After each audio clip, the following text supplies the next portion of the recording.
crown a champion, a champion. This is me, I still on it, 'cause you all wanna be loved. Yeah, you all wanna be loved. Y'all, that song plays in my head like literally every day leading up to this show. Welcome back if you've been here before, and welcome if you're new here. This is the Crimson Dynasty. I know some of you have heard me go off in the previous weeks. Like Coach Smook, we've been lighting it up and we're not planning to stop. So I do want to welcome everyone who's new and welcome back if you've been here before. Like I said, this is the Crimson Dynasty, and we're a sister channel of the Bama Standard Network, which I know a lot of you are frequent visitors and viewers of. So we really appreciate you tuning in. Be sure to like, comment, and subscribe, and also share this live so that we can get some more people in.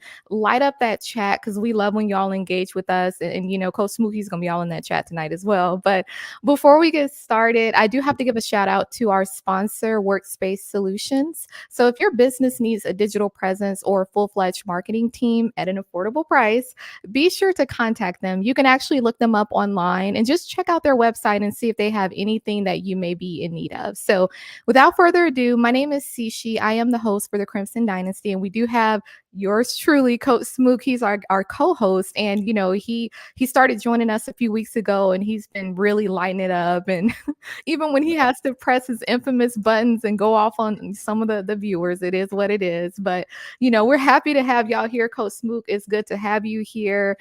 You know, how's everything going? How have you been coping with not having, you know, football for the last week or two? It's been hard, y'all. Like that part of life has been hard, but life has been life, but we still pressing. You know, I posted. I was led to post a tweet, a post today, just to encourage and post. Man, I know this is a time of year. Everybody doesn't get to enjoy this time of year, like you know, like the fortunate or the well off. So, this time of year is definitely a time where you got things like Alabama football to hold on to, college football in general. And that's what you kind of live for. And you kind of find your bright spots in those moments. And I'm that type of person right now. But life is life, but we're good, man. We're going to keep pressing, keeping them faith, you know, keeping our eyes on the prize. And that's what we're going to do. You know, this team is really spoken not just for entertainment purposes, but seeing these young guys be so strong in their faith and their belief and their focus, man, it's been something inspiring to watch. Me and Justin were texting about Tim Keenan and EJ Jr. being on the show, the Bama Standard, the other night, and last night, and just hearing Tim Keenan, how he speaks on his faith, man, that encouraged me. He didn't have to say anything personally to me, but as a fan of the team and as a fan of young men understanding the important things in life, and you know, cherishing moments where young men at this age, with all the distractions in front of them, they keep the main thing. That was big. So I'm just glad to be a part of this, even to be mentioned with the names and the the likings that I've been mentioned with. So I'm grateful to be here as always, Tishi, and I'm excited to talk some Bama football tonight.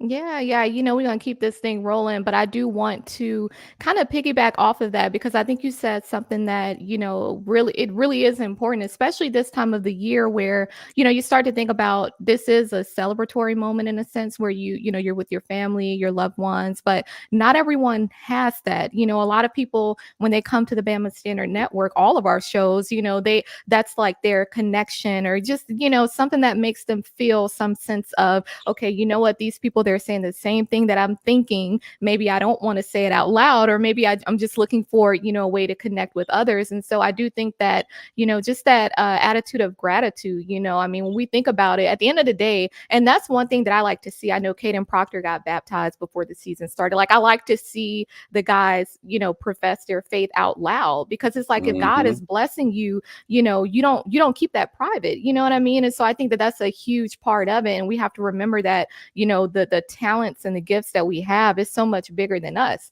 You know, we would be foolish to think that it was just about us. And so we have to remember that too. I think that, you know, we're blessed to be able to share our talents and abilities with others. And I think it inspires others, and that's what it should do. So I definitely wanted to get that out, because when I heard you say a few things, I'm like, you know, this is a perfect time to say it.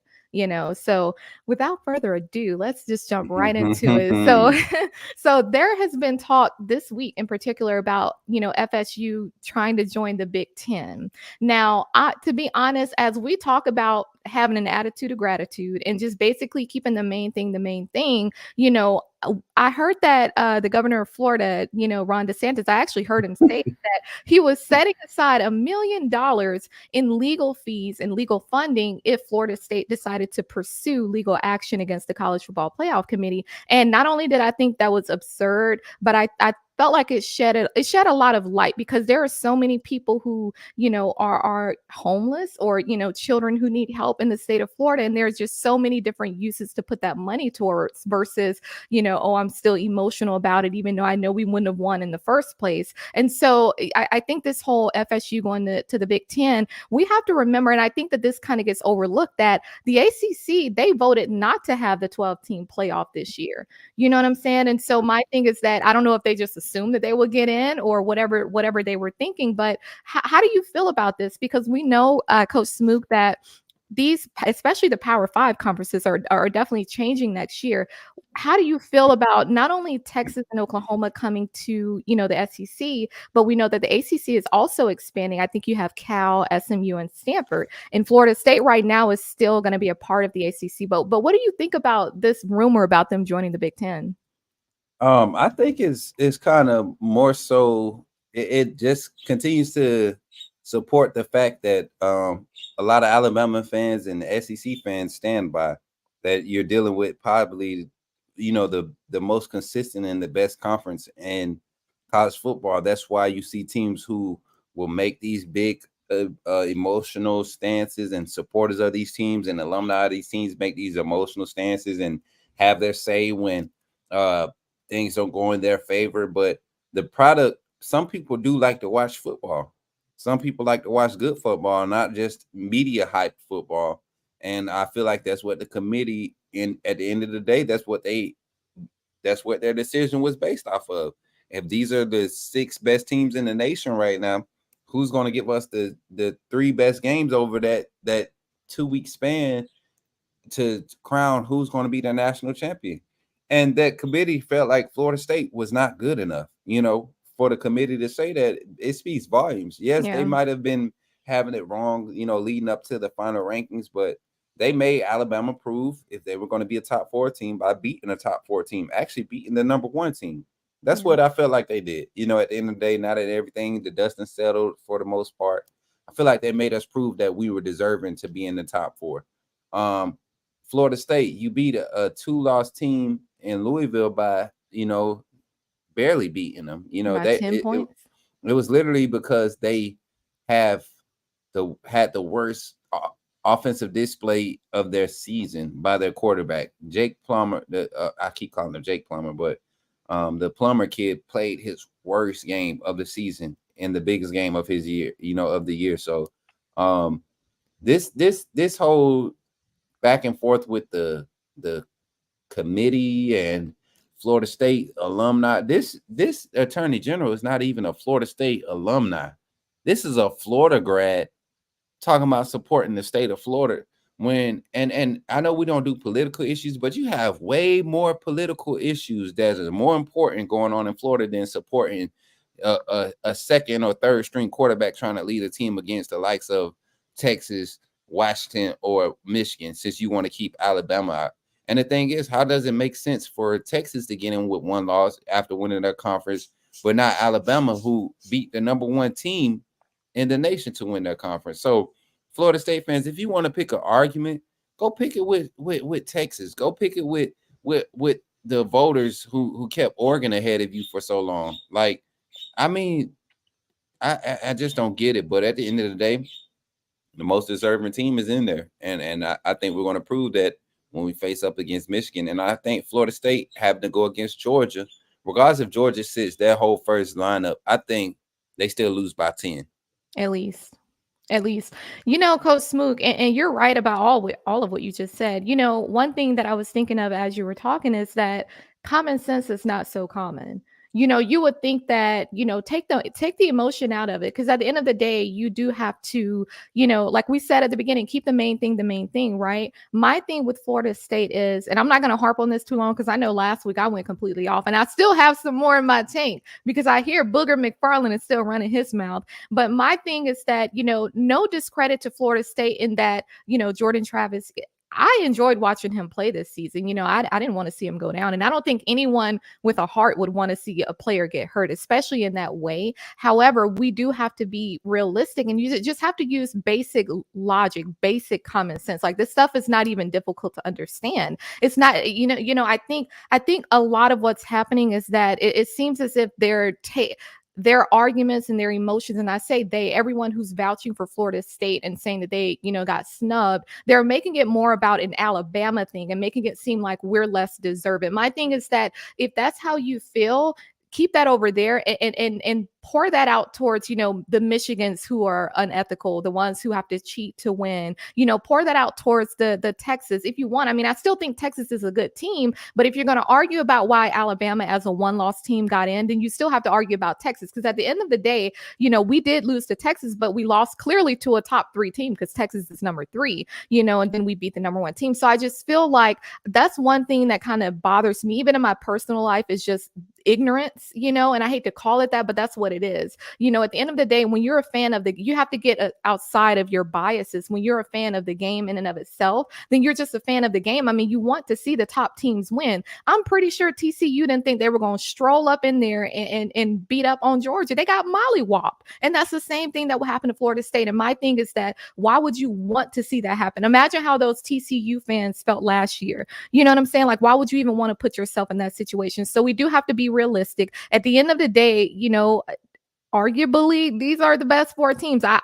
I feel like Alabama should be in it. Do I think that all 4 of the teams are the best 4? I wouldn't necessarily, because I still think Georgia could still line them up and still, you know what I'm saying? They could still beat them. So I'm just like, we have to, but I do think it goes back to the playoff committee and how they've been inconsistent over the years. And I can see the frustration in that regard. I think that if they would have set the foundation correctly to begin with, we wouldn't have, Booger McFarland crying like a baby, every week and talking about he's going to double down on what he said. You can triple down if you want to. At the end of the day, the facts remain the same. You have a personal bias against Alabama. That's all it is. Because if it wasn't Alabama, if it was a different team, a Penn State or Ohio State, he wouldn't be up there crying like that. So I just don't. Why are you more emotional than the Florida State fans and the Florida State players? It doesn't make sense. And so I just think that, as we move forward, and I, just found out actually that Florida State is planning to pursue legal action against the college football. And now I don't think it's going to go too far. I think that they covered their bases in terms of their bylaws. So to me, it's just kind of like you have political guys in the political realm who are trying to get elected next year. You have, you know what I'm saying? I think that does play a part in it. And that's going to maybe increase, their chances to some degree with the Florida people. But I do see Bama Standard taxpayer dollars are being spent on the state of Florida pursuing legal action. And it speaks volumes. Like, to me, I would be embarrassed. I personally would be embarrassed. Like they say, Coach Smoot, they say where there's no pride, there's no shame. I would be completely embarrassed. Like, that's nothing to be proud of. Not only that, Cici, but it goes to show you that and I hate to get, even drift into this, but it goes to show you that the priority of this society is not the well-being of its people. It's literally money driven. You're telling me that countless lives in the past, I could say 10 years, have been lost and cases are not closed because there's so much discrepancies in these cases where wrongful deaths between police officers and civilians, or all this social injustice that we've been publicly acknowledging through the past years. But this attorney general gladly, no hesitation, steps forward and say, hey, let's sue the college football committee. Let's spend time and pull in resources from, everywhere in the state of Florida so that we could build the best cases to say why Florida State, a team that I have no official connection to, no monetary obligation to, somebody that I probably don't even watch until my team plays them, let me go and be on the agenda to make sure that their sorrows and their their dislike of their situation is heard so that we can. What is it going to do? The college football player NCAA is not going to say, all right, well, let's revote before the playoff. They're not going to do that. Then Yeah. and it's crazy. But And the fact feel good. Justin It's to said feel it. good. Justin said it. I'm a Gator. The Attorney General said I'm a Gator, but I stand by FSU. That's what nullified the whole situation. That's like having Tommy Tuberville go and say, "Hey, I hate Bama, but this is a travesty. Why would I? Like, come on, Yeah, Tommy." it's just ignorance. It's stupidity. A lot of people just acting out of emotion, and that's just it's almost like I forgot what they call it, but it's basically you're trying to play off of the emotions of others to your gain. Because when you Mm-hmm. look at people in a political space, in the political realm, what do you have to gain? You already, if you're an attorney general, you know the bylaws and you know that anything that's on those documents, it stands. You can take them to court all you want to. You're not, Florida State is not going, and that's just that. And we have to remember, before I move on, we have to remember, before the season started, if I recall correctly, Florida State, they actually wanted to leave the ACC with They the didn't want to join the SEC though, nor did they want yeah, to push. They were the deciding vote to go ahead and have 12 teams in the playoff this year. They yeah, were them and I forget who else was in the Big Ten. It was two major universities that said they would just outright no. Everybody else was kind of open to the idea to see what type of format what it would entail. But first phase voting, Florida State was on that list saying no, we don't want 12. We're going, we're good with this, and we're definitely not moving to the ACC this year. And then you see what happens. They yeah, choose to move to the Big Ten, which is yeah. comical to me. So Yeah, it's all comical. Before we move to the next segue, I believe we have a super chat. I see Eric Beasley, and thank you for the donation. We really appreciate it. The best roll part of tide. this season has been watching the team's growth. The past glamour ball with the phenomenal QB play was one thing, but this year we have a team, defense, and O line, and Jalen Milroe, roll tide roll. Look, and that's what it's all about at the end of the day. Like, we have the full on team. We have our identity solidified, and I know we had a lot of noise, a lot of rat poison earlier in the season because we took that L. But like we've all been saying, if you're gonna take an L, it's better to take it. And I believe it's Jalen Milroe's birthday as well. So happy birthday, Jalen Milroe. You have a lot to celebrate. You have, even though you got a lot of people hating on you, you still have a lot of people that support you. So the ones who support you are louder than the ones who still doubt you. But like I said, I can go on a rant and I can really, because I might go off tonight. We might see. We might see. Nah, hold it. We gotta save some of this for that prep that week before the game, Oh, because I'm gonna be ready. Look. these Michigan fans, man, is Oh, no. one in particular that's been showing up on every podcast that I've been. And if he shows up tonight, I give him his due. Like I told him, he gonna get his attention as long as I'm on the screen. But Don't it's give it to just me. it's just amazing to know that some fan bases really don't watch football when they come talking crazy to Alabama. Like, Michigan fans honestly believe that they can run all over Alabama because of what Auburn did. You don't even have the same equipment or the same tools in the tool shed to work with to even operate on the same level as Auburn. And I mean, that goes down. You're talking about operating with the same quality caliber of quarterback, but a less efficient offensive line, less athletic. And I mean, they got a nice running back, but he's not Hunter. He's not the Yeah. second string guy from Auburn. Like, Blake Corum is solid, but He's good. not He's good. he's not anything. We've seen 4 or 5 of him this season. Yeah. Ray Yeah. Davis, you saw what we did to Ray Davis from Kentucky. Yeah. No, I feel you. Look, before we get to that, I know you're anxious because I got some stuff I want to call out, as far as Michigan as well. But let me just quickly kind of segue off to the transfer portal. I mean, honestly, every time I get on ESPN or just any sports site, I keep seeing different Georgia players. I mean, they literally falling out the sky. And so, from our side, we have a few guys too. We have a couple defensive linemen who have entered the portal, Isaiah Hastings and Anquin Barnes Jr., and then we had our wide receiver that I actually mentioned last week, Ja'Cory Brooks, man. I Like, told you. But man, I didn't want that I get it, because at the end of the day, for these guys, this is a business, right? This is their livelihood and their future. So I get it. And I don't understand why he didn't play more, aside from I think he was injured at some point, but I get it with the depth that we have, including what's coming in next season. You got to do what you got to do, right? I mean, how do you feel about that? More so anything, I'm proud of the guys that have made the decision and the timing of their decision Mm-hmm. and the way that they made the decisions. Like I said, I mean, I'm looking at the list now. Anquin Barnes, a Montgomery guy, somebody that I Mm-hmm. know personally. I was surprised to see him sign with Alabama Mm. when he did, because I know him personally, and is like former players, current players who have found success at Alabama and moved on to the NFL, they'll tell you it's a different type of dedication and a different type of mentality you have to have in order to just go through the day-to-day process of being an Alabama player.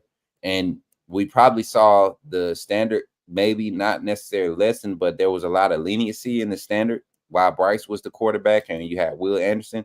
But this year, I feel like the standard was reinforced on a level, not just from the coaching staff, but it was reinforced on the player level, to the point where even guys who weren't seeing the field, in the regular rotation, they were so dedicated and locked in that guys, it is just like the coaching staff is giving them practice reps. Mm-hmm. They're getting the looks that I used to get. And I think that's what Ja'Cory Brooks ran into. I think that's what Mm. Isaiah Hastings, he never got to really get into that lineup or get into the rotation. Isaiah Hastings. And the same with Thaiu Jones-Bell. He's been there for forever, Mm-hmm. and Mm-hmm. I think he only had some actual playing time his freshman year, the redshirt freshman year. So his second year on campus is when you would see him get some reps. You barely saw him get reps last year. So, and this is not the last of them, guys. These Mm-hmm. the names that I'm seeing now, and I see some more that's possibly jumping in. They should go. Not saying it's a bad thing, but they really should go when you talk about wanting the best for players and what's best for their career. If you don't get an early jump start at Bama, it's hard to really stick around and trust the process and wait for that moment, because we haven't been fortunate to have the crazy injuries, season-ending injuries for guys to step up.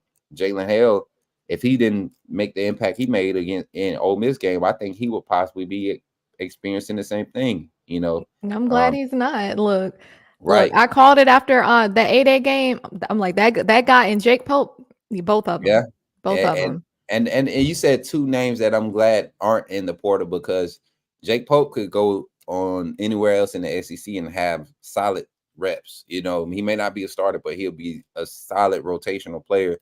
And Jalen Hale, he's not a starter, but he's in that 6-7 man. Like I said, this would be a catch by committee type wide receiver room. He's in that 6-7 man rotation, and Brooks fell right outside of that Yeah. rotation.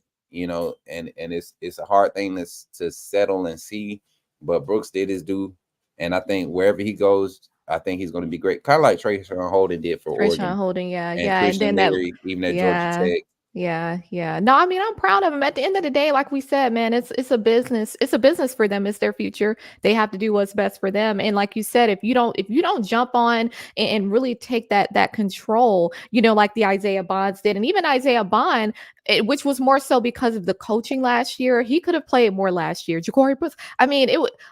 I honestly, and I hate going backwards like that, but I really feel like we did a huge disservice to the guys that we had last year just because of the poor coaching, them not knowing who to put in and when, so they couldn't really look at Jermaine Burton. This guy's literally flying all over the place and he's confident and he's solid. Like, you can count on this guy. He was the same guy last year, but what was the difference? You see what I'm saying? So I just think in that regard, and I'm proud of him. Tyler Buckner, I believe he's going back to Notre Dame. And so I'm proud of the guys, and I think that they have a lot to be proud of as well. It doesn't mean anything negative for them. They just get to, continue their journeys elsewhere. But, on top of that as well, they've been releasing some All-American teams this week. You have the Walter Camp. I mean, there were actually a few of them: Associated Press, the Football Writers Association, and then there was another one that came out today. But what I noticed literally on all four, two names that literally showed up consistently on all four: Dallas Turner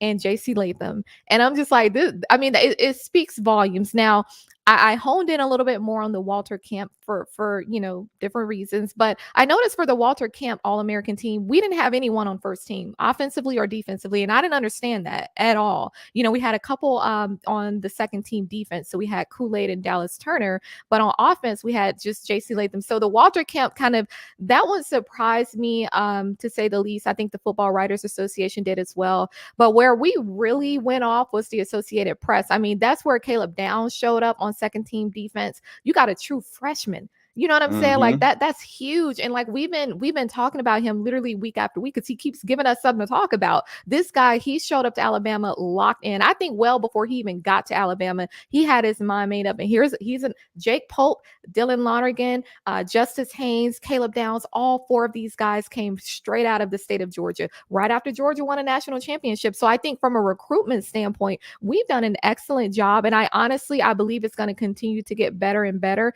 2024 and 2025 classes, like I keep saying, if they think this year was something special, these 2024 and 2025 guys, they're lighting it up on social media. Like it's almost as if they just can't wait to get to campus and really make an impact. And I love to see it. So I wanted to know from your perspective, Coach Smook, what are your thoughts on these All-American teams? I mean, was it what you expected, or do you feel like we kind of, got snubbed a little bit? See, me, I'm not the type to even feed into it, Cici, because I've embraced that mentality of the old. I didn't see this team didn't seem like a team chasing individual awards, and you saw that prevalent even after Miro had his emotional moment after the Iron Bowl when he was yelling, "Give me my Heisman." Like, my thing is, as a competitor, that's you always want to achieve those things, but when you buy into the process and the team, the win is really the most important thing. And you saw that when he immediately, the first interview, the first chance he got to be in front of the public, he was like, that was an emotional moment. That was something that, that I'm not this type of guy. I'm more happy about the win. I want to celebrate in that moment. I'm learning to take these moments and do the proper thing with them. So that was big for me. But to know that attitude is infectious across the board, them being snubbed, if anything, the ones that do have it in the back of their minds, that's not their primary focus, but that's another reason for them to go out and show out. Dallas Turner, Kool-Aid, especially Kool-Aid McKinstry. I think of all the people that got these votes and made these teams, I think Kool-Aid was probably the one that was actually handed it to him. And probably not a popular opinion, but Terry and Arnold was our best corner on the field this year.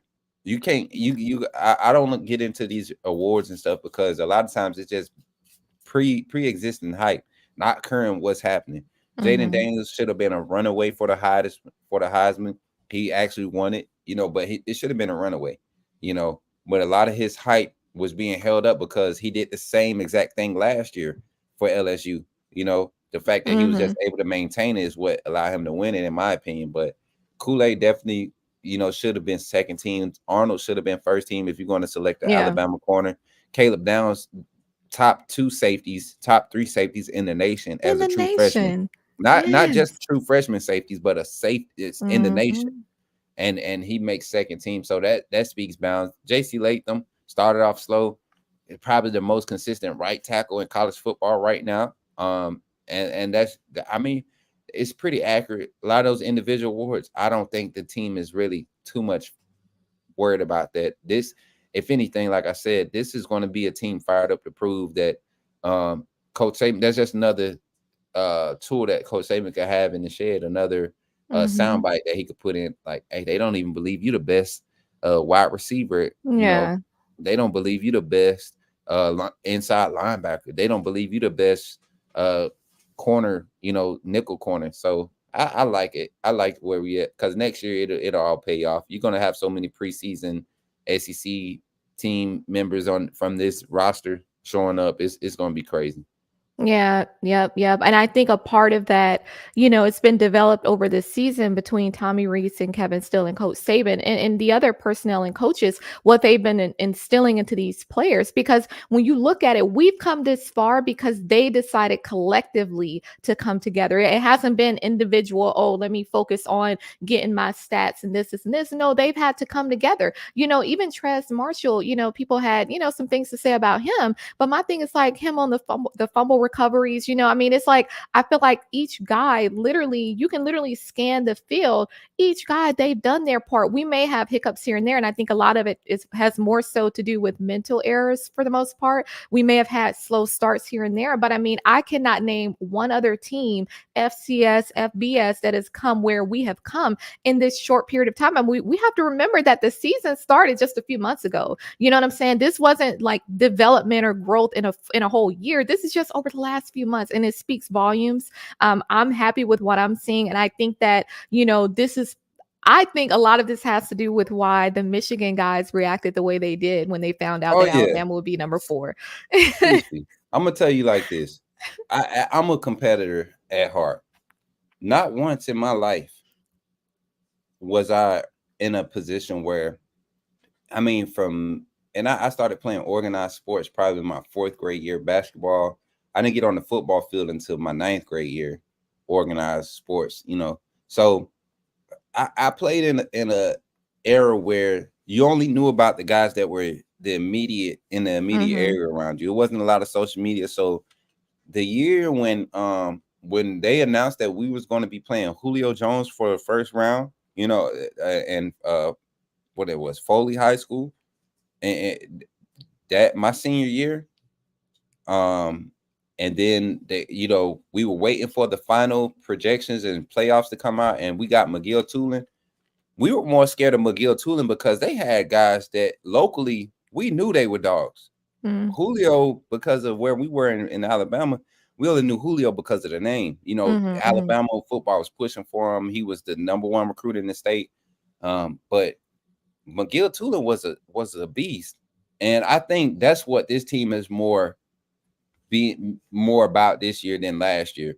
Last year was Bryce Young and Will Anderson leading the Crimson Tide. Now this year is Jalen Milroe. Then it's Tyler Booker. Then it's J.C. Latham. Then it's Jermaine Burton. And then it's Deontay Lawson. Then Jam it's Shaheem Miller, Otis. yeah. And then it's Caleb Downs. Then it's Terry Arnold. Like, you have so many different names every week. It's so spread out as far as the responsibility and the weight of being Alabama that you see it. Everybody takes the same passion with it. And that's what leads to overall team success. And teams that don't have that mindset, they struggle tremendously in those hot spots. We haven't struggled in those hot spots yet. Texas was our worst game. No matter what the scoreboard looked like, that was our worst game, and we lost by 10 after having 2 scores taken off the board and literally 1 bad miscue throughout the whole game as far as the defense. We lost by 10. So I like our chances being the type of, like you said, the type of growth we've had to this point is just, it doesn't look good for the playoffs. It doesn't look good for the rest of the teams in the playoffs, Texas included. Yeah, agreed, man. It don't look good for Booger McFarland either, because he's gonna have to eat his words. I honestly and I'm not one to respond to BS. Like, normally I'm, whatever, because I know people like to talk and they just want attention. But I think for him in particular, when you have a platform, it matters all the more. You can't just spew stuff out. It's one thing for the Florida State fans to say whatever, or even the Attorney General or the fans to say whatever on social media or even in our live chat, like they like to do. But I think when you have a platform like the Booger McFarlands of the world, the Joe Galloways, I mean, to me, it matters so much more because people are now looking at you like an expert. And so if you're saying that, then they're taking that to be fact when it's absolutely not. And there's a reason why you have big Ninja Turtle Booger McFarland sitting up there saying one thing, but then you have, Joe Galloway and everybody else saying something completely different, because it doesn't make no sense. He's trying to get attention, and he really wants to try to, make these for some reason he wants to appeal to Florida State. What do you gain out of that? That's the point. I understand recognizing that, okay, you didn't lose a game this entire season. That's fine. But at the same time, you're not the best. Even if you put us on paper, sit the paper down on the table, strength of schedule. We're number 5. They're 55. I mean, to me, all of this stuff is laid out, but I don't know if he was blind and he just couldn't see. I don't know if he was maybe slow of hearing. Like I said, the Ninja Turtle, I don't know if it's like, I don't know if he Donatello, I don't know if he Raphael, Look, whichever one. Michelangelo, I mean. sis, the thing with Booger is you could tell he's had this agenda. My thing is he's one of those analysts that he feels like because of his like I said about some of the teams in the league now, what's happened before. Booger had 1 year as an analyst and he was just starting to get some credibility when he was able to kind of narrate that LSU season with Burroughs and those guys.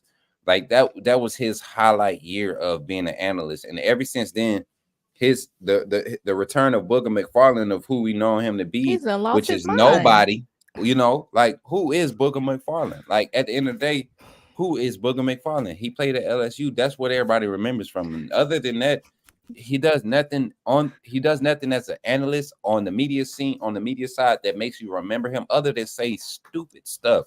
And it gets to the point where I love to hear it. I love to hear it because I don't. It just makes me feel more like I just feel smarter when I listen to Booger talk. I don't feel like I feel like I know football that much more when I hear him talk about how Alabama football is. He clearly doesn't watch Alabama. If he watched Alabama and Georgia game, he would be happy that they saved Florida State. If he watched Alabama and Auburn, he'll be happy.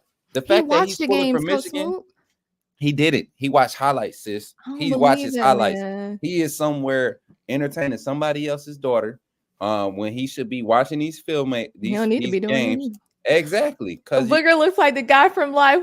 You gonna eat your corporate? He don't even look classic. Like you gonna eat your corn? Look, do anybody go in this roasting session? Because y'all know I'll go.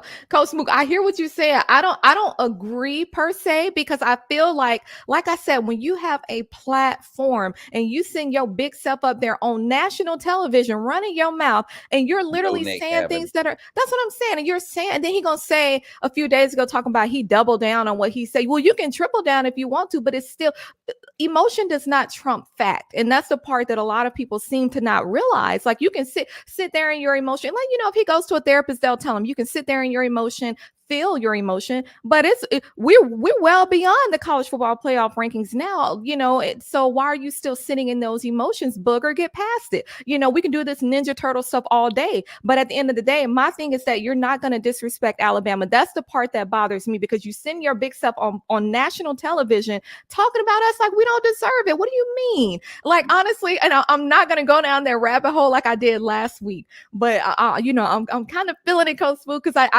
I think when he, some of the things that he said, my mouth literally dropped, and I'm like, you can't be, because even if you don't like Alabama, you can just be quiet. You right. Like there are times when you don't have to talk. That's what other analysts have come to. Like, okay, it's over with. But my thing is, you talking about Alabama needed a prayer to beat Auburn. Well, Texas needed a prayer to beat Houston. Texas needed a prayer to beat Kansas State. Texas needed a prayer to beat TCU. Texas needed a prayer to what Florida State needed a prayer to beat Boston College. Like, exactly. Florida State needed a prayer to beat Florida and Louisville. Like, they didn't go out there. It was like, why is his attention solely on Alabama? And it's only one. That's the only way you can stay relevant. There's no way he talks this with any type of seriousness or any type of inkling of belief. He's really on his last leg. The way they let them analysts go from ESPN last year. True. He trying to keep Booger, your time is up. You can go on back to them alleyways with Donatello. That's what he's trying to get. He's trying to keep from having to go back to the sewer. And I mean, Master, what's the Master? What's his name? What's the rat name? Bay? What's the rat name? That would be what's Master Splinter, right? Not Master Splinter. But yeah, he's down there. He keeping it. He got the hookup for him. I mean, everything. He just being unappreciative. He's scared to go back to that place, which is not a bad place. But Booker, your time is up, man. like you saw what happened to David Pollock. David Pollock is literally He doing got the same thing. excommunicado. 1 second, Coach Sweet. One. We have Don Parker. Thanks for the super chat. I believe we have not seen Bama's best level of play yet. I believe Bama cranks up the discipline and physicality, hit these teams in the mouth 4 quarters. They hate us because they ain't us. And look, you just everything that we're saying right now, Don, you summed it all up and you said it in a clean way. Because right now, I ain't saying it in no clean way. GT18, get on back Get to on that. that. Man, listen, Booger. I'm telling you, Booger McFarlane. Booker crossed the road what a day. Like, At the end of the day, you would expect a man with SEC ties to have like exactly. a semi SEC bias. You see it with all of them after it's all said and done. Even McElroy, I think we finally got to see Greg McElroy's frustration boil over with trying to push media's agenda instead of what's really being put out on film. And he not that he retracted anything, but McElroy was like, you can't convince me by turning the film off saying that Alabama or Georgia doesn't deserve to be in over Florida State. And I can't wait for it to blow up in his face and just it be prevalent. You know, this is if anything, I'm praying that Georgia doesn't crap the bed when they show up, because we know Georgia can show up and not want to show up for these games like this. They did it with Texas a few years back, but this is a different Georgia team. This is a new they have their identity established and their culture reestablished of who they want to be. And I don't think Kirby lets this game get away. I don't think so either. There's too much writing on this, especially with everything that we're talking about right now. And, you know, as we think about, just Georgia playing Florida State in our upcoming game against Michigan, you know, there were some things that I noticed, and I'm sure you've noticed as well when it comes to Michigan, and just that one-dimensional, style that they have. Now, in my opinion, they've done well this season, but it's pretty much been because of their run game with Blake Corum, and he is a, really good running back. I mean, nothing where we can't take anything away from him in that regard. But at the same time, we know that their run game has been pretty good this season, but also their pass rush. And so that's something where I think it's going to some degree test Jalen, Milroe, where he can't sit in that pocket too long. He needs to know when to throw the ball away. Quarterback design plays. I mean, we're going to have to be very creative with this, because I think their edge rush, that's something that we'll have to keep in mind. Now, when we talk about them being one-dimensional, we know their quarterback, J.J. McCarthy. And then, of course, I said, Blake Corum, which you mentioned him earlier as well. So we're going to need Dallas Turner and Chris Braswell to step up. And like, we got to be in attack mode the entire game. JJ has only been sacked 18 times this season. And I say only because, there are numbers that are a lot higher. To be honest, Jalen Milroe had gotten sacked a lot at the, earlier part of our season. But, when we look at their games against Iowa and, Ohio State, I mean, they didn't, to me, they didn't play the best game that you would have for them to be number one right now. It wasn't the best game. If we look at their game, this was their conference championship game against Iowa. They only scored 2 touchdowns, and both of these were rushing touchdowns by Blake Corum. So, we have to put things in perspective when we start talking about rankings and who's this and who's that. When you're that one-dimensional, how good of a team are you really? And that has to be asked. I think you look at their game against Iowa, he was sacked. JJ was sacked 4 times. He only had maybe about 150 yards in the air. And so we know that this entire season, he doesn't really like to throw those deep balls. I think he's only thrown 1 passing touchdown since their game against Michigan State on 10-21. He likes to run the ball, but he doesn't like to really make a whole lot of plays in the air. And so that to me, that speaks volumes. Now, I want to know from your perspective, Coach Moog, I know I just said a lot, but how do you feel about, Michigan? Do you feel like they're one-dimensional, or how do you think they'll be able to spread it out? Offensively, yes, I'm right there with you. They build their offense. They find their success based off of how the run game goes. And they've been fortunate enough with their schedule and that conference being such a down year. You have 2 teams in that conference, literally, this season. Penn State was not a complete team. They were they're continuously, overhaul, trying to find some type of footing. Penn State probably won't be a legit contender for another 2.5. I mean, maybe 2 seasons. Michigan has really benefited from a talent overhaul. They benefited from guys just not wanting to play in the Big Ten. No school is attractive right now outside of Michigan and Ohio State, and you saw that on display in that conference. Kyle McCord, like the Bama Standard is saying right now, they benefited from Kyle McCord just not being an elite quarterback. You know, you bring back a caliber quarterback. I'm not even going to say Justin Fields, but someone They had CJ Stroud. I mean, Dwayne Haskins. You know, and we see what those guys were limited to when they played against top tier defenses. I honestly don't believe it's just the offense. I think Michigan's defense is overrated. They haven't seen a top 50 offense all season. Yeah. Nothing statistically have they faced on the level of what Alabama is bringing. You have your running back with his 1,000 yards. I mean, it's not hard to do when your average carries a game is like, 27 carries a game or some crazy jump like that, 24 carries a game. Donovan Edwards is their second leading rusher, and he's sitting at 300 yards. So it's not balanced. No. It's not like, even Blake Corum to this point in the season only has 156 rushing yards. So it's not like he's doing damage with his legs. Passing yards, he has none of them. His average yards of passing is less than 10 yards. So you're allowing Alabama players to play at the sticks.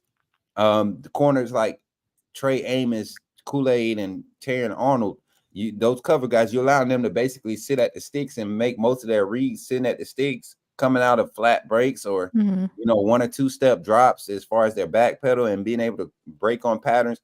This is not a game set up for them to have success. They're going to have to do something uncharacteristic. And if you haven't been able to practice that in live games against other competition, not people that understand, all right, that's my starting receiver over there. I can't tackle him if I see the play developing there. I got to just show that it's not there. That's a different feel when you playing against a DB that's ready to take your head off, or a linebacker that's blitzing, and the right tackle, their left tackle and their right tackle are horrible, by the way. Probably worse than what we saw when we played against Kentucky, who, they didn't allow their quarterback to get blown up into the second half. So I can't wait to see the matchups. I'm ready. I'm not the one to play the nice guy and play like, okay, they're good here. They have some good interior defensive linemen. They have. I can't even vouch for their coverage because they have not had anybody that has the ability to push the ball downfield. And the best team you played offensively was Maryland. They were lighting you up with a trash offensive line. So, it doesn't look good for Michigan. Right. Really quickly, and I see Don Park again. Look, you've been lighting it up tonight, Don. We appreciate your support. My message to this team would be work hard in preparation, stay disciplined on and off the field, and let that hate out on Michigan. The disrespect, the audacity is at an all-time high, the way they've been disrespecting us. I see Ty Alexander, thank you for the super chat. Booger played at LSU from 95 to 98. He is 1-3 against Bama those years. I think he is still salty. And you know what? That's why I mentioned therapy, because therapy can help with that. I think that he has maybe it's PTSD that he needs to kind of sit down and talk to. He needs to be walked through getting over those emotions and just, that sense of failure when he was at LSU. We understand and we sympathize with them, but at the same time, you're going to keep our names out of your mouth unless it's something positive that you're saying. And so that's just is what it is. And I would love to sit down with him and talk one-on-one. I don't know if it'll really get anywhere because, like I said, common sense is not so common, but hey, whatever. But anyway, stand on topic. Oh, wait. My boy, the resident Michigan fan, Carlos Fulton, just showed up. Man, you ready to talk numbers? Let's keep talking. Let's go because I got some more. Let's go. Let's go. Okay. So how I mentioned that, Michigan, to me, is very one-dimensional, especially when it comes to they relied so much on their run game. And they've been able to, because like you said, they haven't really played anyone. Carlos, hold on. Hold your thought, Carlos, because we're gonna get to that. If you guys don't think Michigan can. Oh my God, JJ. Hold that thought real quick. So one thing that I wanted to call out, we're looking at JJ McCarthy, and you really need to stack the guys up, and we're really going to compare them. If you look at their last 4 games against Penn State, Maryland, Ohio State, and Iowa, the longest completed pass from JJ was 26 yards. They don't throw that ball, and I started to say he definitely ain't gonna want to throw against our secondary. They haven't played a secondary like Alabama. Look at their numbers. Their second leading rusher, he has a third of the amount of rushing yards than Blake Corum. When you spread it out in that regard, you look at how Kentucky made that same mistake. You know what I'm saying? We shut down that rush, that running back every single time. You know, you look at like even their receiver, so the wide receivers, Roman Wilson, Cornelius Johnson. Even then, the highest amount of receiving yards that they have this entire season is about 650. They can't create separation. They do have a couple tight ends who are decent, Colston Loveland and AJ Varner. But my thing is like they're not hitting on anything. And then I see Carlos Fulton. They passed against the 7 best. Look, if you want to entertain him, you can. Well, I'll give you some time to entertain him because look, I still have some smoke for Booger, so that's where mine is going tonight. But look, we're talking about their game, and we're really going to dive deep into it. The week leading up to the game, but I wanted to highlight certain things that I've noticed because they've been kind of able to fly under the radar. Just because they haven't really played anybody. Like you said, when they played Maryland, Talia, he was doing pretty well for the most part. But I think if Maryland had more of a solid team on both sides of the ball, solid guys, they would have been able to put up some numbers against them. I think not even a solid team. If Maryland had 2, maybe 3 guys on the offensive line that understood point of attack, not overreaching. They were overreaching on plays where they didn't have to. They were overextending on pass pros where they didn't have to. They were actually closing.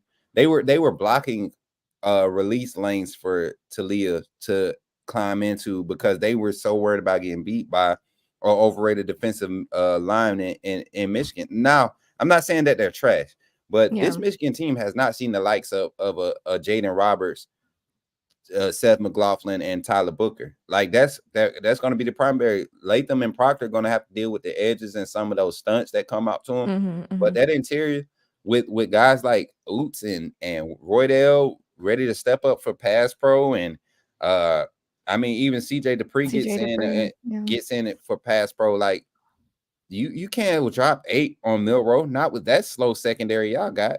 You can't drop 8. It's going to be a massacre. Yeah. And to be honest, because even with Robbie Oos, we've seen him. I think he got a touchdown a few weeks ago as well. I want to see him get his hands on the ball a little more. He's good when it comes to blocking. I would probably put Miles Kitselman out there, to block a little bit. I think that, Jace McClellan, he may still be out. We'll know, as we get closer. But I just think that there are opportunities for us to exploit them on both sides of the ball. I mean, I think with Jalen Milroe, a couple of the things, a lot of people kind of hone in on just, him being in the pocket a little too long. And I think that that's going to be something he's going to have to be aware of for sure in this game. Because like you mentioned, the edge rushers, that's something where, we don't need to take all these sacks. We don't need our O-line to implode, so that's something that we definitely have to keep in mind. But I will say, and I know all of us have been, kind of sharing the same sentiment that our O-line, the way that they've improved over this, I mean, they've been hearing us loud and clear and they've been getting to work. True freshman Caden Proctor, I think me and you both said before the season even started on the Bama Standard Network that this season, it was going to rely heavily on the true freshmen. And when we look back at it, I think when we had, 2009 championship, the way the freshmen showed up, you think about like the Trent Richardsons, the Julio Jones, you go back to 2015 where we lost early in the season. And we said before that if you're going to take an L, it is a little better to do it earlier in the season than later. And we saw that. I see B jamming. Carlos Fulton is just another booger. He's trying to stay in folks. And you know what? I wonder if Booger been in these comments too. Booger, you don't go on back to that sewer. Yeah, I mean, my thing is too, see, when it comes to this Michigan Alabama matchup, and I'm not trolling at this point. I'm really talking football. I've tried my best to watch Michigan. Like I watched the Michigan Maryland game, the full game over again. I watched the extended highlights for Michigan Ohio State. I just don't see anybody that was able to do that has the talent, first of all, that Alabama has on the offensive side that could have truly challenged Michigan for 4 quarters offensively. And Maryland was not even the most equipped team to do it, but they were able to hang and really keep Michigan in a tight spot. Carlos and the Michigan fans might sit there and say, well, Auburn, y'all needed a prayer to beat Auburn. Well, Auburn has one of the top rushing offenses in the nation. They've maintained that spot throughout the season. Your rushing attack is mediocre. and you have been able to win with a mediocre rushing attack. You don't even run the same scheme that even fits your skill set offensively, with your offensive line and your tight ends that helps you create an advantage against a team like Alabama. Ohio State stuffed your run game. They literally just had no offense to take advantage of opportunities. And we've seen Alabama's offense been given the extra opportunities in games where they were tight, and the defense continued to show up against more skilled defense, more efficient offenses than what Michigan presents. So, and this is not transitive property. This is just turning on film and seeing that you don't have 4 wide receivers that can put stress on our secondary on a consistent basis. You don't have a tight end that can outdo our inside linebackers, or let alone our outside linebackers if they have to drop back and cover your tight end. You don't have an X factor. Your offense solely relies on one player getting started, and he's not even that big of a threat because he's only averaging 4.7 yards a carry. It's not like he's a big break running back. So, Michigan fans, I hate to tell you, but 3 weeks to prepare for this simple level offense. If Jim Harbaugh comes out trying to do some cute stuff, it's going to bite them in the butt because we're coming aggressive. There's no hanging out. There's no waiting to see what they're going to do. Kevin Steele is going to set the tone. Don't let us. And this stat was mentioned last night, and I'm going to say this before I hand it back to you, sis. This stat was mentioned last night. Alabama wins 94% of the games under Coach Saban when they score on the first drive. The two losses that came in that when that happens is Clemson and Georgia. Those are the only two teams that have been able to beat Alabama when we score on the first drive. Those are only two teams. And guess when those games came? One was in the national championship in 21, and then the other was the national championship when Jalen Hurts came out. As a matter of fact, they didn't even score on that first drive. We was the first team to score that game. It wasn't even the first drive. It was the first team to score. So Michigan, you don't have enough offense. I don't think you have enough offense to even keep up when we don't score every drive. So it's going to be a long day for them. Yeah, and I feel you on that. And I'll just say this, we're not discrediting Michigan for anything per se, but we talk about common sense. We talk about, kind of getting out of delusion at the same time, where we're just saying that, we understand that Blake Corum is really good. He is. JJ McCarthy, he's been pretty good for the most part. He has that experience, right. But at the end of the day, we just have to be realistic, and we're going to give the facts on this show. So if you can't handle that, then maybe this isn't, the show for you. Garbage, sis. Like I don't want to call him garbage. I don't want to say he's garbage because he is a D1 quarterback. But when you're talking about to believe that he can make a change in 3 weeks to come out. No, I'm not saying that. Not at all. No, I'm saying for college football fans in general. For them to think that, think that is, you haven't seen him do it against lesser talent. With I mean the clear advantage. You have the skill advantage, and you weren't able to go out. Give me a game where McCarthy put up 330 in passing. Without give me a game where he put up 200 plus without throwing an interception. Yeah, I mean, Jalen Milroe has been on a streak. You can't find his last interception. You have to go back and find it. You have to go back and really look for Jalen Milroe's last interception. Yeah. And he said he hasn't been forcing it down the field like we had seen before. So I agree. I didn't want to call him trash, but I wanted to kind of be, a little sorry. I know I've been going off about Booger, so I'm like, let me ease it up a little bit. But you know what? We really appreciate everyone who's joined. We appreciate the super chats, of course, everyone who's in the live chat, just the viewers in and of itself. We really appreciate, those who have been here before, those who are new here. Be sure to like and also subscribe to this channel because we always have shows. And speaking of which, we have another show that's coming on shortly after this, actually about an hour after this, called Teague's Take. So we have JT and George Teague hosting this show. It'll be right here on the Bama Standard Network, coming on at 8:15 Central Standard Time, 9:15 Eastern Standard Time. So if you got to go somewhere, go ahead and go, but don't be gone too long because we have another show coming up. And I do want to mention as well that Coach Smook and I, we're gonna, take some time off. So next week, we won't have a live. We may have a pre-recorded video or something like that, but we won't be going live next Wednesday, just to kind of take a quick break. But we will be back on the 27th leading up to our game against Michigan. So y'all thought we had some stuff to talk about tonight. We really, and hopefully Booger keeps his mouth closed. shows between now and then, because I may have something else to say and we may just go completely off at that point. But make sure you come back on the 27th of this month and check us out, because we'll have a really hot show in preparation for the Rose Bowl. So Coach Smook, I definitely want to thank you for joining. Do you have any shows or any social media that you want to share with the viewers? Everybody knows to follow me at Coach Smook on every platform. We finally over 600 over there on Twitter. Y'all been showing mad love today. We actually at like 610 today after just hitting 600 yesterday. Alabama Nation is growing. Coach Smook Network is growing. I do have one last statement before I get out of here. Carlos Fulton, you're going to be my number one fan. I promise you. I promise you, for the next possible, 2 to 3 weeks, man, you probably gonna be my favorite, because I'm ready. I'm ready for you to show up post this beatdown, and I'm praying that you show up for the live game simulation that we do, because this is probably one of them personal ones I play again. I probably take it personal just for you. So I can't wait to see you, man. But roll tide to all the Bama fans, everybody that's Bama supporters in the chat, and continue to support what we're doing here. Shout out to you, sis. You making, like I said, people starting to notice, and I'm just glad to be along for the ride. No, it's good to have you here, man. And I knew having you on, Larez Moody, shout out to you, because I saw you in the comments a couple times, and thanks for the super chat. Booger don't want this. He definitely don't want this heat. Look, I'm trying to be nice. I know I went off last week, but I can definitely go off a little bit more. So hopefully he don't try it. I know he said he was doubling down. Hopefully he don't triple down, because we can go back and forth with that one. Because like I said, they're not going to disrespect Alabama. You can't say that we're not one of the best teams. So they can go on with that. And in the whole state of Florida, them pursuing legal action, there are so many more things that they can do with that money and the resources. So if they wanted to show that they have some type of, if they're sensical, they'll do the right thing.